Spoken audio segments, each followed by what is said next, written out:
Now I've just removed this pump. It's for a central heating system, and it took me quite a while to work out exactly what was causing the trouble.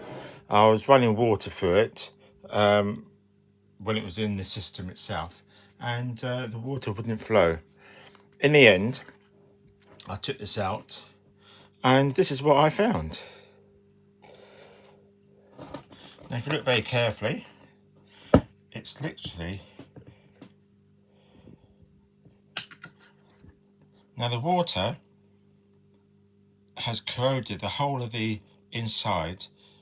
Now it had been running, obviously that's looked like it's at least, well, several months worth of damage, but it did work up until only a few days ago. So that's quite strange. The other side as well.